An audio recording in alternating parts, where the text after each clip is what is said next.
On my wedding day, my mother-in-law threw my dress into the trash and sneered, "You'll wear the one I picked, or there's no wedding." I was devastated until my bridesmaid whispered, "Check the security camera footage." What I saw made my mother-in-law instantly regret everything.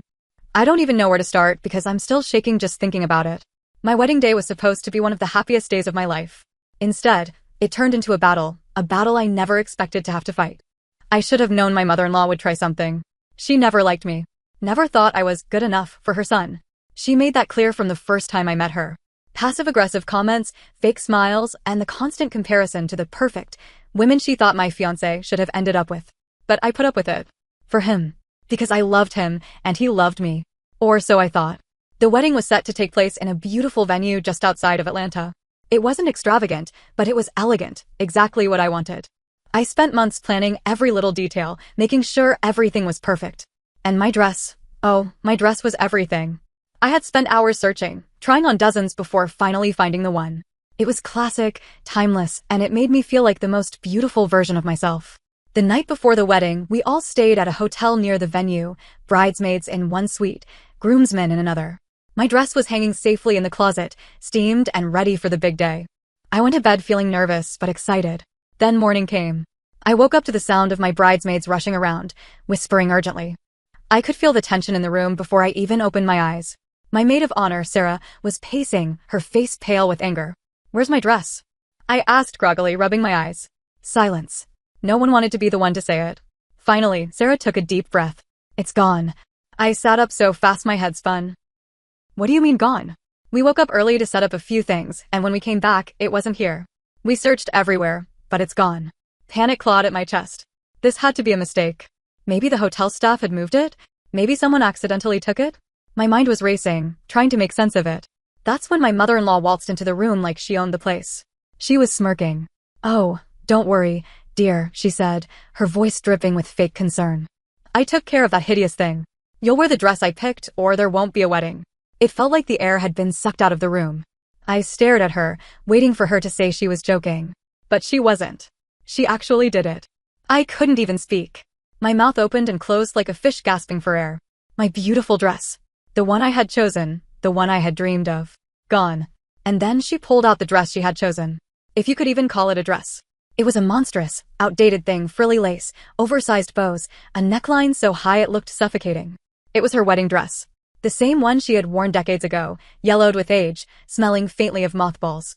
"You'll wear this," she said firmly. "It's tradition." Tradition? Tradition? I felt my blood boiling, but before I could scream, Sarah leaned in close and whispered, "Check the security camera footage." I hadn't even thought about that. The hotel had cameras in the hallways. If my dress was stolen from this room, there would be proof. I grabbed my phone, heart pounding, and called the front desk. "I need to see the security footage from this floor." "Now." They hesitated, saying they could only release it to the bride or groom. "I am the bride," I snapped. "And my wedding dress is missing." That was enough to get them moving. Within minutes, I was standing in the hotel office, watching the footage play on the screen. And there she was. My mother-in-law, creeping into my room before dawn, a sick smile on her face as she grabbed my dress from the closet. She didn't just take it. She dragged it down the hall, stuffing it into a large garbage bag like it was nothing more than trash. I clenched my fists so hard my nails dug into my palms. The next part of the footage showed her walking outside to the hotel's dumpster. She looked around, making sure no one was watching, then tossed my dress inside like a piece of garbage. I couldn't breathe. My whole body was shaking. Sarah gasped beside me. "That bitch." The hotel manager looked just as horrified. "I'll send someone to check the dumpster right now." I felt like throwing up. But I wasn't done yet. I wasn't going to let her get away with this. I turned to the manager. "Save that footage. I want a copy."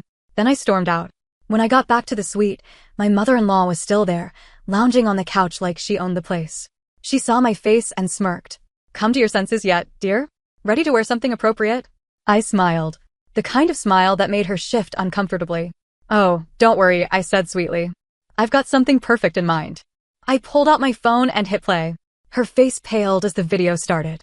The clear footage of her, stealing my dress, shoving it into a garbage bag, and dumping it like trash. She stammered, her voice shaking. "You wouldn't?" "Oh, I would," I said, my voice cold. And at that moment, I saw something I never thought I'd see. For the first time since I met her, my mother-in-law was afraid. And she should be. Because this wedding wasn't over. And neither was I. My mother-in-law's face turned ghostly pale as the security footage played on my phone. The room was silent except for the faint hum of the video, where she could be seen dragging my dress down the hall like it was an old rug. You. She started, her voice shaky. You wouldn't show that to anyone. I locked eyes with her. I had never felt so sure of anything in my life. Oh, I will, I said, my voice like ice. I turned the phone toward my bridesmaids. One by one, their expressions shifted from shock to pure rage. Sarah was the first to speak. You monster, she spat. My mother-in-law let out a nervous chuckle, but it was forced. Oh, come on. You're all overreacting. It was just a dress. And look, it's still your wedding day. You should be thanking me for what? I cut in, stepping closer. Trying to control me? Humiliating me? Ruining my wedding just so you could force me into your idea of perfection. She flinched. I could see the gears turning in her head. She was scrambling for control, trying to come up with a way to flip the situation. But I wasn't giving her that chance. You have two choices, I said, my voice calm but firm. One, you tell everyone the truth. Right now. In front of my fiancé. In front of your entire family. You admit you stole my dress, threw it away, and tried to manipulate me into wearing that thing you brought. And you apologize. Publicly. She clenched her jaw. And the other? I lifted my phone. I send this video to everyone. The guests. The hotel. Your friends. The wedding vendors. I'll even send it to the bridal boutiques in the area so they know what kind of person you are. I leaned in closer. And let's not forget your precious social circle. I bet they'd love to see what their dear friend is capable of. Her lips parted like she wanted to argue. But she couldn't. She knew she had no way out. I could see the panic rising in her eyes. You wouldn't, she whispered, but there was no confidence in her voice. I raised an eyebrow. Try me. Before she could answer, the door swung open. My fiancé stood there, confused. What's going on? He asked, his eyes scanning the room. He saw the tension, the way his mother looked like she'd just seen a ghost. I didn't hesitate. She threw my dress away, I said bluntly. And we have video proof. His face dropped. What? Sarah turned to him. She stole it and dumped it in the hotel dumpster. We just watched it on security footage.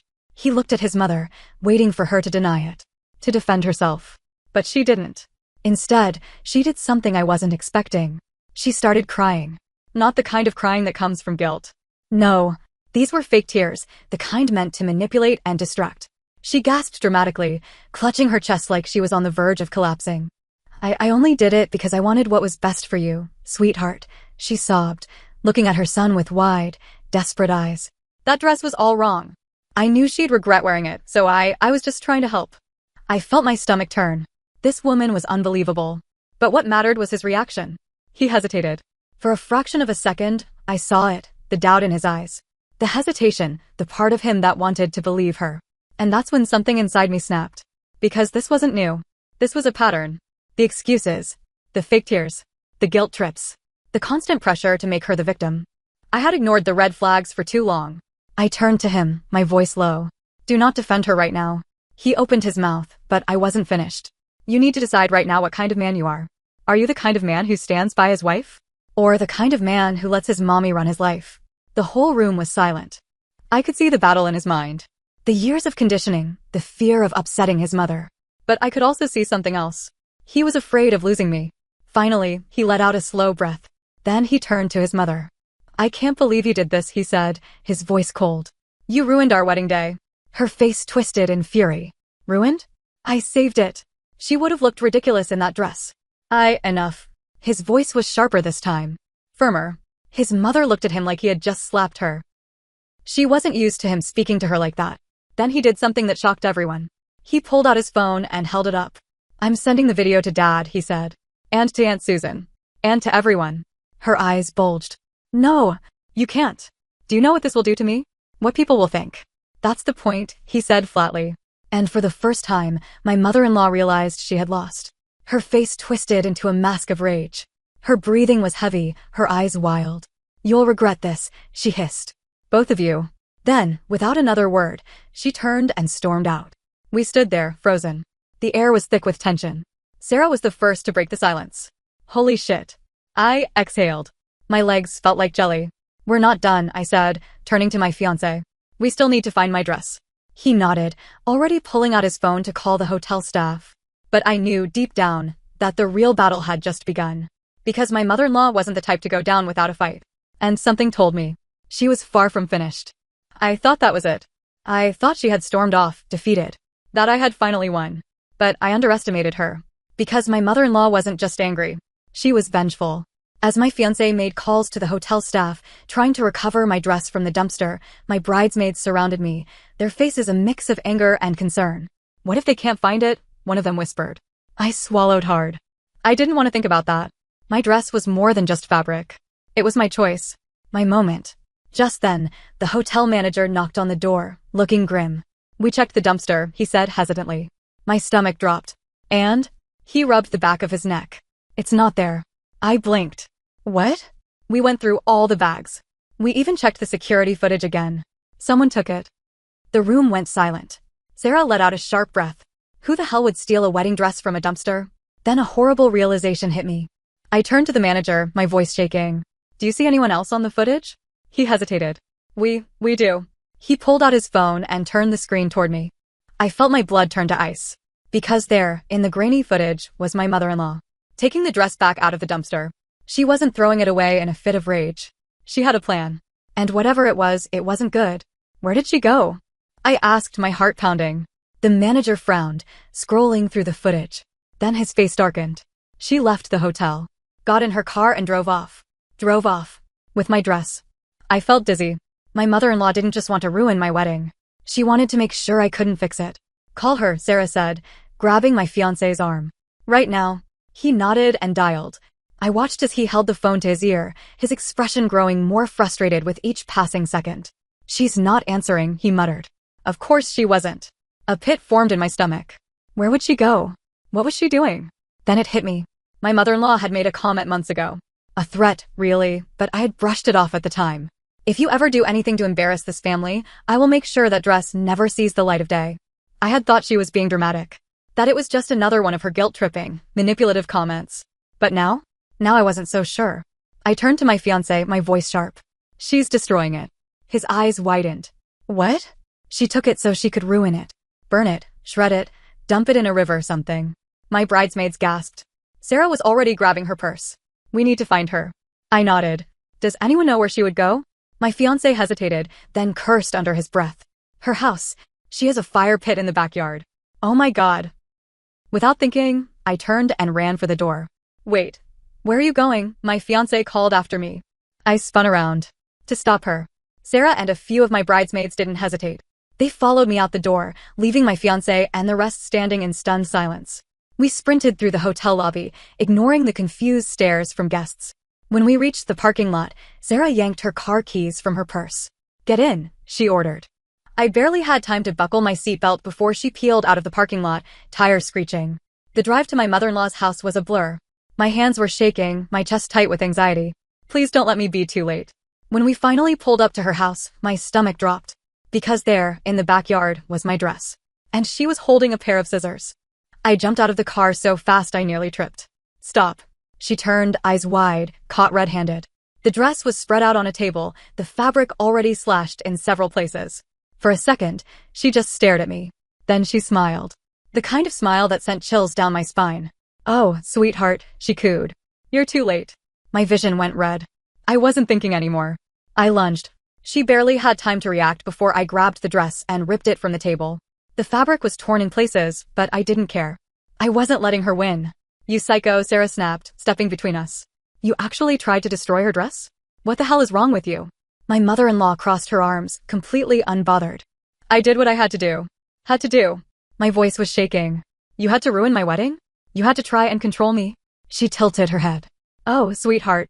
You were never meant to be part of this family. I froze. She meant that. She had never intended to let me have my wedding. Never intended to let me marry her son. Everything she had done, the comments, the manipulation, the dress, it was all leading to this moment. And suddenly, I knew. This wasn't just about the dress. It was about power. And she was willing to do anything to keep it. My hands clenched into fists. I had played nice for too long. But I wasn't playing anymore. The last straw, I stood there, gripping the torn remains of my wedding dress, my chest rising and falling with deep, uneven breaths. My mother-in-law's words echoed in my head. You were never meant to be part of this family. It wasn't just a cruel jab. It was the truth. She had never wanted me here. And she had done everything in her power to make sure I knew it. Sarah was still yelling, calling her a psycho, a manipulative control freak, but I barely heard her. My ears were ringing. My heart was hammering in my chest. I turned to my mother-in-law, my voice eerily calm. "You think you've won?" She smirked, folding her arms like this was just a minor inconvenience to her. "I don't think I've won, dear. I know I have. That was it. That was the moment I broke. You don't get to decide that." My voice was shaking, but my anger was controlled, sharp. "You have spent years trying to manipulate and control your son's life. You've treated me like garbage because you can't stand the idea of him loving someone you didn't pick out." Her smirk faltered. "But you know what's really pathetic?" I continued, stepping closer. "Even after everything you've done, I still would have married him. I still would have walked down that aisle, not because of you, but in spite of you." She rolled her eyes. "Oh, please shut up," I snapped. "You're not the queen of this family. You don't get to decide who's worthy. You don't get to decide anything anymore." My mother-in-law looked at me like she was seeing me for the first time. And then my fiancé's voice cut through the tension. "I can't believe you," he said, his tone low and trembling. I turned to see him standing at the edge of the yard, his face pale, his hands clenched into fists. My mother-in-law's confidence wavered. "Sweetheart, I don't," he cut in, his voice raw. "Just don't." For the first time, I saw something in his eyes that I had never seen before. Disgust. "You lied to me," he continued, stepping forward. "You told me you wanted what was best for me, but that was never the truth, was it?" She let out a nervous laugh. "I was protecting you." "Protecting me from what?" His voice cracked.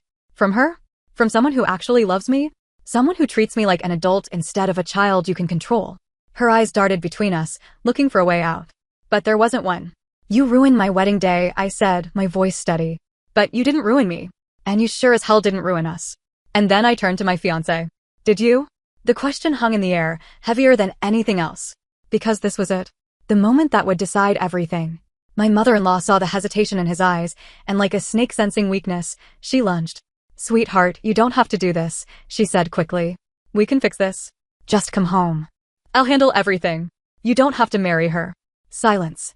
Pure, suffocating silence. Then he exhaled, long and shaky.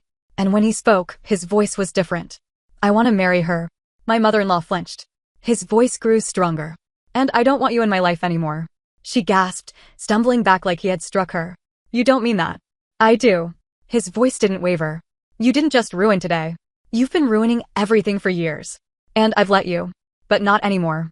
Tears welled up in her eyes, but this time, they weren't fake. This time, they were real.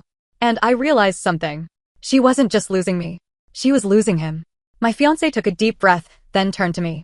"I love you," he said, his voice breaking. "And if you'll still have me, I want to marry you today. Right now." My breath caught in my throat. I stared at him, at the man who had just made the biggest decision of his life.